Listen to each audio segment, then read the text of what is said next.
antes que seja tarde demais. O filho pródigo caiu em si e lembrou da casa do pai, lembrou da fartura que há na casa do pai. Irmão, na casa do pai há fartura que sobra para nós, irmão. Há fartura para todos nós. A palavra de Deus diz que no céu, irmão, não haverá dor, não haverá fome, nem sede, nem sofrimento, nem angústia, nem tristeza, nem mágoa, nem rancor. Haverá descanso, paz para nós. Haverá abundância, fartura, vida eterna. É o que há para nós na casa do pai. Olha o que o filho fez. Quando ele lembra da casa do pai, ele lembra que é uma casa de fartura, que até os seus empregados vivem como sendo um da família. Olha o que ele diz. Eu me porei a caminho de volta, e voltarei para meu pai, e direi: Pai, pequei contra o céu e contra ti. Ou seja, agora que ele caiu em si, lembrou da casa do pai, bateu um arrependimento nele. Ele se arrepende do que ele fez. Ele lembra que ele fez coisa errada. Que ele lembra que ele tomou a pior decisão, foi sair da casa do pai. Então ele diz assim: agora eu me porei de caminho de volta e voltarei. Irmão, em última circunstância, irmão, ainda que na última circunstância, lembra disso. Antes que a morte venha, o caminho é a casa do pai. Nós temos que lembrar da casa do pai e voltar para a casa do pai. Porque se nós morrermos afastados do pai, irmão, o que nos guarda, o que nos espera é o inferno. Entendeu? O filho aqui lembrou da casa do pai e logo ele disse: me porei a caminho de volta. E quando chegar lá eu direi: Pai, pequei contra o céu e contra ti, não sou mais digno de ser chamado teu filho. Trata-me como um dos teus empregados. Nota aí que ele não exige nada. Ele não quer mais nenhum título de filho, mas ele quer ser recebido pelo pai, ainda que seja considerado como um empregado. Esse é um arrependimento.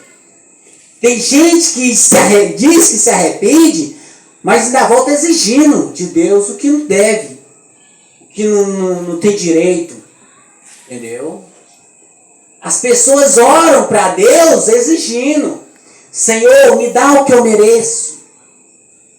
Me entrega o que eu mereço, Senhor. Sou um homem tão bom, uma mulher tão boa, me dá o que eu mereço. Eu vi um pregador falando que se nós orarmos assim, a terra vai se abrir e nós vamos cair no inferno. É tudo que nós merecemos. Mas aqui o rapaz volta, olha para o caminho de volta, e olha o que acontece.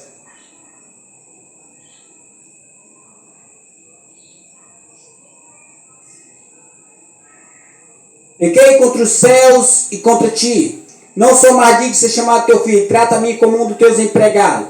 A seguir levantou e foi para o pai. Ou seja, ele não somente pensou, mas ele agiu, ele voltou para a casa do pai. Tem gente que diz assim: um dia eu vou, um dia eu me arrependo, um dia eu creio, um dia eu vou lá, um dia eu me salvo. Na hora eu vou curtir a vida, e quando tiver ruim mesmo, quando o Jesus estiver voltando, aí eu vou e me arrependo. Entendeu? Como se fosse possível. Como se tivesse ao nosso alcance, para nós mesmos tomar decisões para a salvação. Isso não é possível, irmão. Mas fazer o que esse jovem fez é possível, porque ele voltou a tempo. A palavra diz que ele, estando ainda longe, o pai o viu e, cheio de compaixão, correu para seu filho e o abraçou e beijou. Note agora que quando o filho vai para a casa do pai, o pai já o aguarda. Ele não pegou o pai de surpresa, também não mandou nenhuma carta para o pai. E não tinha telefone para ele fazer uma ligação e nem WhatsApp para mandar mensagem. Mas o pai o aguardava ele. O pai estava o tempo todo olhando para o caminho, porque sabia que ele ia voltar. O pai sabia que na hora que ele se arrependesse, ele ia lembrar da casa do pai. Então o pai corre para o encontro com seu filho, abraça. Irmãos, isso daqui é tão maravilhoso, irmão, a gente saber disso, que esse pai aqui, irmão, essa palavra está tratando de Deus. Esse pai aqui é o nosso pai eterno, é Deus. E o pai, o nosso Deus, ele está sempre à disposição, irmão, para nos receber. Qualquer hora, irmão, qualquer pessoa que se arrepender, irmão, Deus está sempre de braços abertos para nos receber, irmão. Não importa a sujeira que esteja em nós, hoje, se você se arrepender, Deus vai te receber de braços abertos, irmão. E o pai o recebe, e toda aquela sujeira que ele estava no meio do chiqueiro, com dor de pó, talvez nem banho ele tomou, andava como um mendigo, fedendo. Do jeito que ele veio, o pai o abraça e recebe ele, e beija ele. O amor do pai aqui, o tema aqui é o filho pródigo, mas podia ter botado assim, a grandeza do amor do pai, ou o tamanho do amor do pai, porque aqui o que a mensagem vai frisar aqui é no amor do pai, não é do filho, é o amor do pai. O pai é que entrega o que o filho pede, ele vai. O pai é o que busca o filho. O pai é o que recebe o filho. Nós vamos entender porque eu falei o busco. O pai é o que recebe o filho, prepara a festa para o filho, que nós vamos ver mais na frente, que ele vai dizer assim, quando o pai chega e abraça e beija, olha o que acontece.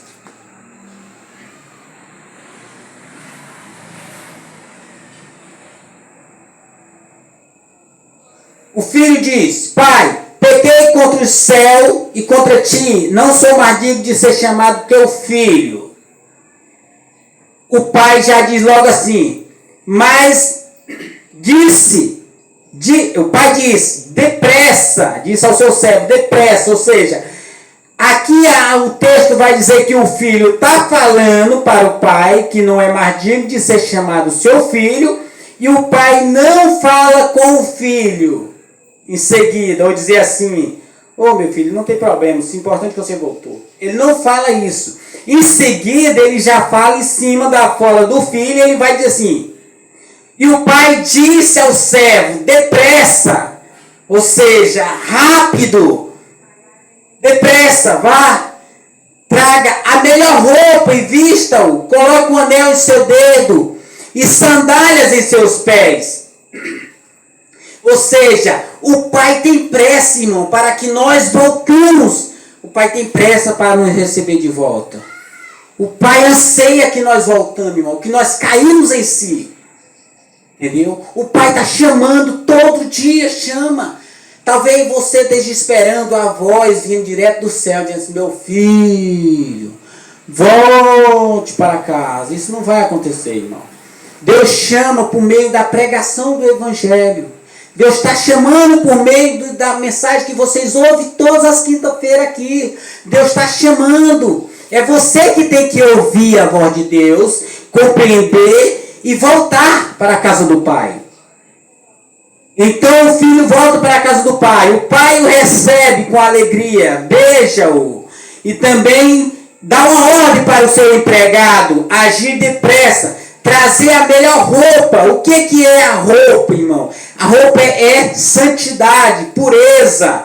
É uma veste nova que o pai nos dá. Quando nós nos arrependemos, irmão, o nosso pai tira essa veste suja do pecado e nos dá uma veste nova, uma veste de santidade, de purificação, perdão dos nossos pecados. E ele vai dizer assim, também um anel. O que simboliza um anel? Um anel, quem usava um anel? O anel era para uma pessoa que tinha uma grande importância, alguém que era autoridade, alguém que tinha valor. Somente esse tipo de pessoas usariam um anel em seu dedo. Pessoas comuns não usavam. Ou seja, esse filho aqui foi recebido como alguém de honra, uma pessoa muito honrada pelo pai. Ele recebeu as vestes novas, vestes limpas, um anel em seu dedo com muita honra, e calçados em seus pés, calçados novos, limpos em seus pés, que é a prontidão do Evangelho. E ele continua dizendo: pois meu filho estava morto e voltou à vida. Ou seja, este filho estava morto. Eu pergunto a vocês, esse filho estava morto? Esse filho tinha morrido? Tinha? Ressuscitou? Não, esse filho não morreu. Esse filho estava trabalhando. Quando ele caiu em si, voltou para a casa do pai. Mas por que ele estava morto? Por que ele estava morto? Porque ele estava afastado do pai. É a nossa situação. Nós se encontramos mortos. Mesmo vivos, nós estamos mortos. Porque nós estamos afastados do pai. Distante da casa do pai. E se nós não retornar para o pai, nós continuaremos mortos. Nós estamos como um morto vivo, um cadáver andando. Nós não temos vida. Nós estamos mortos. Esse filho estava morto, ele voltou à vida. Quando ele se arrependeu, voltou, ele reviveu, renasceu, ressuscitou de novo. Agora, santo. Com as vestes de santidade, veste pura. Uma nova vida. Ressuscitou, nasceu de novo. Isso acontece conosco quando nós nos arrependemos, voltamos para a casa do Pai. Acontece conosco, nós nascemos de novo. Nós vamos nascer do Espírito Santo. Nós vamos passar pelo novo nascimento. Vamos ser uma nova criatura. Vamos ganhar umas vestes novas. Vamos ser recebidos com honra no reino de Deus. Sabe por que a honra, irmão? Porque lá os anjos celebram quando você se arrepende. Quando você volta para a casa do Pai. Os anjos fazem festa, os anjos celebram, glorificam a Deus pela sua volta. Ele vai dizer, esse meu filho estava morto e voltou à vida, estava perdido e foi achado. Ou seja, aquele rapaz estava perdido. Perdido aonde? Ele estava num lugar que não tivesse estrada, vareda, caminho, não tivesse ninguém. Não, ele estava perdido na vida de pecado, perdido no mundo, afastado de Deus. Assim como ele, nós também estávamos perdidos. Afastado de Deus, irmão, é perdido. Você não pode ser achado por você mesmo. Um perdido, ele não se acha. Um perdido, ele está tão perdido que ele fica cego. Um perdido, ele perde a noção de onde ele se encontra. Uma pessoa que está perdida, ele pode estar perto de casa e não reconhece. Uma pessoa que está perdida, ele pode estar perto do caminho, mas não tem condição de reconhecer o caminho. Uma pessoa que está perdida, irmão, ele não tem raciocínio de que ele está fazendo, de como que ele vive, de como que ele faz, por onde ele anda. É por isso que nós vemos tantas pessoas fazendo loucura no mundo e nós não compreendemos porque ele consegue fazer tudo isso. Já que nós achamos que é loucura. Porque ele está perdido, irmão. Uma pessoa perdida no mundo, ele faz as coisas como sendo um alcoólatra transpassado pelo álcool. Ele faz coisas que ele mesmo não sabe se fez. Mas ele faz. Porque ele está perdido. Assim era o filho próprio. Ele estava perdido. E a palavra de Deus vai dizer que ele foi achado. Ou seja, ele não se achou. Ele foi achado. Ele foi encontrado aonde ele estava. Por que a palavra de Deus diz que ele foi achado? Quem foi que achou ele? Não tem um terceiro personagem aqui nesse texto aqui, no final desse texto. O outro personagem ficou no início lá, o filho mais velho. O achado aqui, irmão, ele foi achado pelo próprio pai. Ou seja, não que este pai aqui da história tenha ido até onde ele estava buscar ele. Não foi. Mas é porque essa história, irmão, não é para eles. Entendeu? Essa história não é uma história mesmo, de fato. É uma parábola. É uma comparação conosco. Como nós vivemos? Nós somos como filho pródigo. Essa comparação que ele está fazendo dos fariseus, que são os perdidos, que são aqueles que é o filho mais velho, que está dentro de casa e não reconhece que está dentro de casa, que não desfruta dos prazeres da casa, mas ele também vai falar dos gentios, que é o povo de fora, o povo que está afastado de Deus, aqueles que reconhecem que são pecadores. Está falando de nós, que somos filhos pródigos. E o Pai aqui é Deus, irmão. Por que eu disse achado? Porque quem acha o perdido, não é o perdido. Quem acha o perdido é Deus. É Deus que vai atrás do perdido. Você não tem como chegar e dizer assim: hoje eu vou me arrepender, hoje eu vou aceitar Jesus, confessar Jesus, como você queira falar, confessar Jesus como meu Senhor e Salvador. Você não tem essa capacidade, irmão, porque você está morto. E o morto não tem capacidade de tomar escolha, de fazer nenhuma escolha. Então o que você faz? Nada. O morto não faz nada. Entendeu? Então, quando você reconhece, o filho reconheceu. Quando você reconhece aqui, como esse filho reconheceu, que devia voltar para a casa do pai, é porque o pai já foi lá onde você estava e o capacitou. Filipenses 2,13, se eu não me engano, não vai dar tempo de ir lá. Filipenses 2,13 vai dizer assim: mas Deus é quem capacita, tanto com o querer quanto com o realizar. Ou seja, o próprio Deus, ele vai lá onde você se encontra, na Cracolândia, na prostituição, no bar, numa jogatina, em qualquer lugar que seja, no campo de futebol, no banco onde trabalha um gerente, que a gente sempre coloca para os mais piores. Mas tem para aqueles outros também que são cidadãos limpos, eles também precisam se arrepender.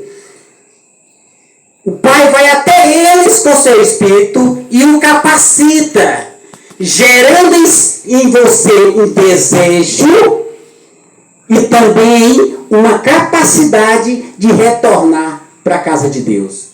Ou seja, agora, gerado esse desejo, essa capacidade de voltar, que o Espírito Santo só ele é capaz de fazer, o que acontece? Você agora reconhece que deve voltar para a casa do Pai e começa a andar. Procura o Evangelho. Procura lugares aonde pregam a palavra de Deus. Entendeu? É isso que acontece, irmão. O pecador não pode voltar. O pecador não pode se achar. O morto não se acha. É isso que acontece. Só Deus tem capacidade de salvar o seu povo, irmão. O povo de Deus não pode ser salvo por ele mesmo. Isso é óbvio. Se o povo de Deus tivesse capacidade de se salvar, Jesus não teria vindo. Porque Jesus veio pagar um preço que não foi pago por nenhum homem terreno. Somente Jesus Cristo pagou porque é o Filho de Deus. Entendeu? Então, agora o filho retorna para casa, é achado pelo pai, e agora eles começam a festejar o seu regresso, a sua volta para casa, o seu retorno para o lar, a nossa volta para o reino de Deus, o retorno para a casa de Deus, a nossa volta para os braços de Deus.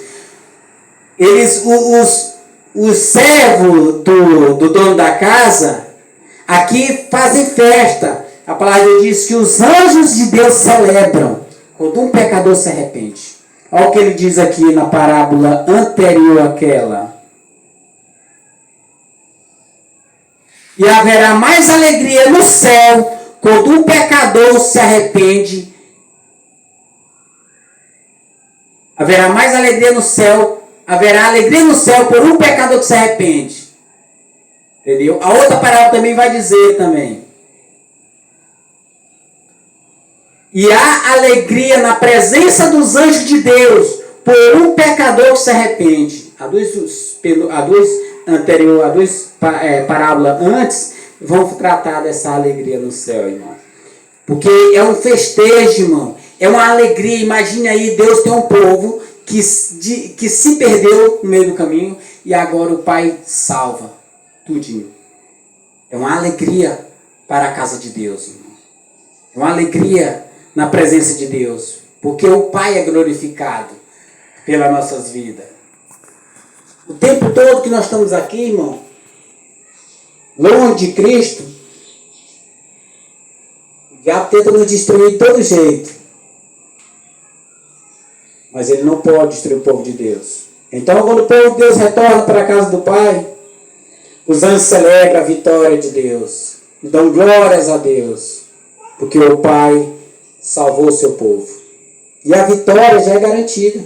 Apocalipse vai dizer que a vitória é do Cristo e da sua igreja. Amém, irmão? Amém. Aqui é uma corrida, irmão, que já teve o final. Nós estamos numa corrida que já tem um resultado. Não é uma corrida assim na sorte. Essa corrida aqui nós já sabemos do resultado. O resultado é de Cristo e da sua igreja. Amém? Vamos ficar de pé?